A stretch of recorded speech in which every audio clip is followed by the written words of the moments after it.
നമ്മുടെ കർത്താവ് ഈശോ മിശിഹായുടെ കൃപയും പിതാവായ ദൈവത്തിന്റെ സ്നേഹവും പരിശുദ്ധാത്മാവിന്റെ സഹവാസവും നാം എല്ലാവരോടും കൂടി ഉണ്ടായിരിക്കട്ടെ, ഇപ്പോഴും എപ്പോഴും എന്നേക്കും. ആമേൻ.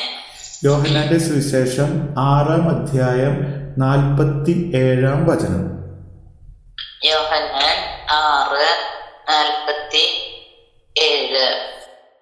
സത്യം സത്യമായി ഞാൻ നിങ്ങളോട് പറയുന്നു, വിശ്വസിക്കുന്നവന് നിത്യജീവനുണ്ട്. യോഹന്നാൻ 3:36. യോഹന്നാൻ 3:36. പുത്രനിൽ വിശ്വസിക്കുന്നവന് നിത്യജീവൻ ലഭിക്കുന്നു, എന്നാൽ പുത്രനെ അനുസരിക്കാത്തവൻ ജീവൻ ദർശിക്കുകയില്ല, ദൈവകോപം അവന്റെ മേലുണ്ട്. യോഹന്നാൻ 5:24. യോഹന്നാൻ 5:24.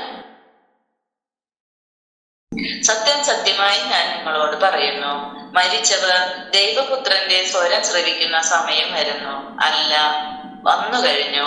ആ സ്വരം ശ്രവിക്കുന്നവർ ജീവിക്കും. 1 യോഹന്നാൻ 5:12-13. 1 യോഹന്നാൻ 5:12-13. പുത്രനെ സ്വന്തമാക്കിയവൻ ജീവനെ സ്വന്തമാക്കിയിരിക്കുന്നു, ദൈവപുത്രനെ സ്വന്തമാക്കാത്തവന് ജീവനില്ല. ഞാൻ ഇവയെല്ലാം എഴുതിയത് ദൈവപുത്രന്റെ നാമത്തിൽ വിശ്വസിക്കുന്ന നിങ്ങൾക്ക് നിത്യജീവൻ ഉണ്ട് എന്ന് നിങ്ങൾ അറിയേണ്ടതിനാണ്. യോഹന്നാൻ 3:16. എന്തെന്നാൽ അവനിൽ വിശ്വസിക്കുന്ന ഏവനും നശിച്ചു പോകാതെ നിത്യജീവൻ പ്രാപിക്കുന്നതിനു വേണ്ടി തന്റെ ഏകജാതനെ നൽകാൻ തക്കവിധം ദൈവം ലോകത്തെ അത്രമാത്രം സ്നേഹിച്ചു. യോഹന്നാൻ 6:40. യോഹന്നാൻ 6:40. പുത്രനെ കാണുകയും അവനിൽ വിശ്വസിക്കുകയും ചെയ്യുന്നവനാരോ അവന് നിത്യജീവൻ ഉണ്ടാകണമെന്നതാണ് എന്റെ പിതാവിന്റെ ഇഷ്ടം. അന്ത്യദിനത്തിൽ അവനെ ഞാൻ ഉയർപ്പിക്കുകയും ചെയ്യും. ദൈവം മനുഷ്യനെ സൃഷ്ടിച്ചത് അനശ്വരതയ്ക്ക് വേണ്ടിയിട്ടാണ്. ജ്ഞാനം 2:23. ജ്ഞാനം 2:23. നിരപരാധർക്കുള്ള സമ്മാനം വിലവച്ചില്ല. ദൈവം മനുഷ്യനെ അനശ്വരതയ്ക്ക് വേണ്ടി സൃഷ്ടിച്ചു, തന്റെ അനന്തതയുടെ സാദൃശ്യത്തിൽ നിർമ്മിച്ചു. മരണം കടന്നു വന്നത് മനുഷ്യന്റെ അനുസരണക്കേടിലൂടെയും പിശാചിന്റെ അസൂയയിലൂടെയാണ്. റോമ 5:12, ജ്ഞാനം 2:24. റോമ 5:12. ഒരു മനുഷ്യൻ മൂലം പാപവും പാപം മൂലം മരണവും ലോകത്തിൽ പ്രവേശിച്ചു. അപ്രകാരം എല്ലാവരും പാപം ചെയ്തതുകൊണ്ട് മരണം എല്ലാവരിലും വ്യാപിച്ചു. ജ്ഞാനം 2:24. പിശാചിന്റെ അസൂയ നിമിത്തം മരണം ലോകത്തിൽ പ്രവേശിച്ചു, അവന്റെ പക്ഷക്കാർ അതനുഭവിക്കുന്നു. നിത്യജീവൻ എന്ന് പറയുന്നത് വചനമാണ്. യോഹന്നാൻ 1:1. യോഹന്നാൻ 1:1. ആദിയിൽ വചനമുണ്ടായിരുന്നു, വചനം ദൈവത്തോട് കൂടെയായിരുന്നു, വചനം ദൈവമായിരുന്നു.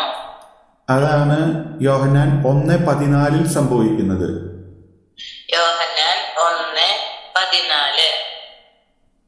വചനം മാംസമായി നമ്മുടെ ഇടയിൽ വസിച്ചു, അവന്റെ മഹത്വം നമ്മൾ ദർശിച്ചു, കൃപയും സത്യവും നിറഞ്ഞതും പിതാവിന്റെ ഏകജാതന്റേതുമായ മഹത്വം. ഈ ജീവനാണ് മരണം കൈവരിച്ചത്. ഫിലിപ്പ് 2:8. ഫിലിപ്പി 2:8. ആകൃതിയിൽ മനുഷ്യനെ പോലെ കാണപ്പെട്ടു, മരണം വരെ, അതെ കുരിശുമരണം വരെ അനുസരണമുള്ളവനായി തന്നെ താഴ്ത്തി. മനുഷ്യാവതാരം മുതല് സ്ഥാനത്തിന്റെ ഇടയ്ക്കാണ് മരണം ഉണ്ടാകുന്നത്. ആ മരണം ഇല്ലാതാവുകയാണ് ചെയ്യുന്നത്. ജീവനാണ് മരണത്തെ ഇല്ലാതാക്കിയത്. യോഹന്നാൻ 1:4-5.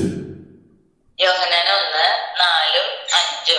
അവനിൽ ജീവൻ ഉണ്ടായിരുന്നു, ആ ജീവൻ മനുഷ്യരുടെ വെളിച്ചമായിരുന്നു. ആ വെളിച്ചം ഇരുളിൽ പ്രകാശിക്കുന്നു, അതിനെ കീഴടക്കാൻ ഇരുളിന് കഴിഞ്ഞില്ല.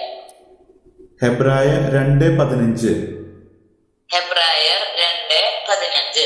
അത് മരണത്തിന്മേൽ അധികാരമുള്ള പിശാചിനെ തന്റെ മരണത്താൽ നശിപ്പിച്ച് മരണഭയത്തോടെ ജീവിതകാലം മുഴുവൻ അടിമത്തത്തിൽ കഴിയുന്നവരെ രക്ഷിക്കുന്നതിന് വേണ്ടിയാണ്. പൗലോസ്ലിയ ഒരു രഹസ്യം എന്ന പോലെ നമ്മളോട് ഇതിനെക്കുറിച്ച് പറയുന്നുണ്ട്. 1 കൊറിന്തോസ് 15:51 മുതൽ 58 വരെ. ഇതാ, ഞാൻ നിങ്ങളോട് ഒരു രഹസ്യം പറയുന്നു. നാം എല്ലാവരും നിദ്ര പ്രാപിക്കുകയില്ല. അവസാന കാഹളം മുഴങ്ങുമ്പോൾ കണ്ണിമയ്ക്കുന്നത്ര വേഗത്തിൽ നാം എല്ലാവരും രൂപാന്തരപ്പെടും. എന്തെന്നാൽ കാഹളം മുഴങ്ങുകയും മരിച്ചവർ അക്ഷയരായി ഉയർക്കുകയും നാം എല്ലാവരും രൂപാന്തരപ്പെടുകയും ചെയ്യും. നശ്വരമായത് അനശ്വരവും മർത്യമായത് അമർത്യവും ആകേണ്ടിയിരിക്കുന്നു. അങ്ങനെ നശ്വരമായത് അനശ്വരതയും മർത്യമായത് അമർത്യതയും പ്രാപിച്ചു കഴിയുമ്പോൾ മരണത്തെ വിജയം ഗ്രസിച്ചു എന്ന് എഴുതപ്പെട്ടത് യാഥാർത്ഥ്യമാകും. മരണമേ നിന്റെ വിജയമെവിടെ? മരണമേ നിന്റെ ദംശനമെവിടെ? Praise the Lord. Praise the Lord.